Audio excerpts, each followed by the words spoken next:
Hey guys, welcome back to my channel. So today I am showing you how to make a great and easy dessert that is brookies. This is for all you guys who can't decide which is better, brownie or cookie. Well, why not mix both, right?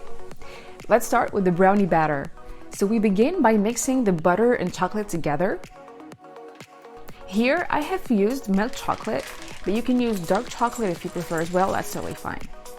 Using a double boiler or a microwave, melt the butter and chocolate mixture until it's all smooth and homogeneous.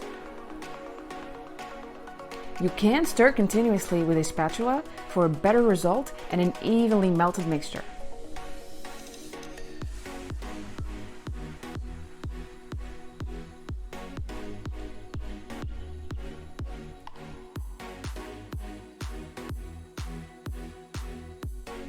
Next up, you can crack the eggs. There's no need to rush here, you can totally enjoy this egg cracking moment.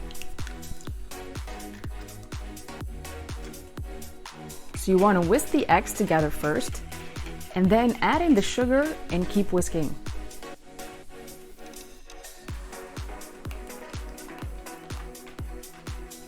Time for the dry ingredients, so add in the salt first and then the flour.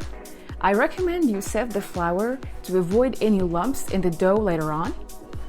And just mix well using a whisk until it's all smooth and combined.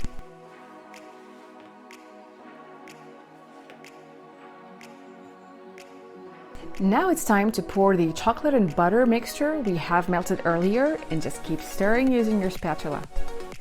Another enjoyable moment here as well.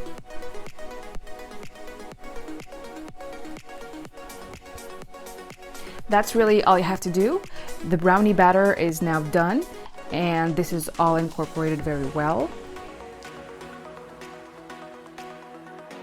So as you can see, this was pretty easy to achieve. Moving on, you need to cover a baking dish with some parchment paper and pour in the brownie batter. You can also grease and flour the baking dish if you prefer, but I just think that parchment paper is easier to mold.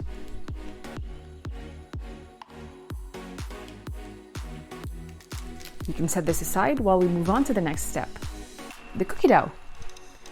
Start with the melted butter and mix that thoroughly with some brown sugar. You can use white sugar or traditional sugar, but I just think that it is chewier with the brown sugar. You want to add in the egg and keep whisking. You will then want to add the dry ingredients, so the baking powder and the all-purpose flour. Here again, it's best to sieve the flour to avoid any lumps happening later on. It's easier to continue with a spatula since the dough is getting a bit resistant. And you can then add your chocolate chips and incorporate them to the dough. You can also add some dry fruit or any nuts if you like that as well. It's time for the assembly. The idea here is to cover the brownie batter with the cookie dough, and to do that, I recommend you spread the cookie dough on a parchment paper. You can draft a square shape on the parchment that fits your baking dish, and then put the cookie dough on top of it and spread it evenly.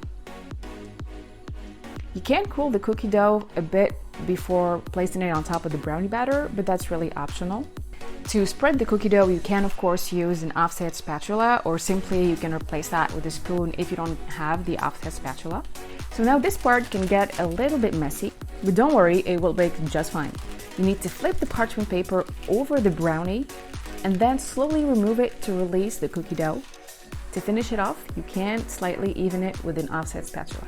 So then you want to preheat the oven at 180 degrees and bake for 30 to 35 minutes. If you like a fudgy finish on the brownie, make sure you don't overbake it and check continuously with a toothpick for the consistency. So there you go guys, this is the finished brookie. So I like mine a bit fudgy and I've kept it very moist on the inside. It's really up to you how you like yours. Thank you guys for watching. Let me know what you think of this recipe.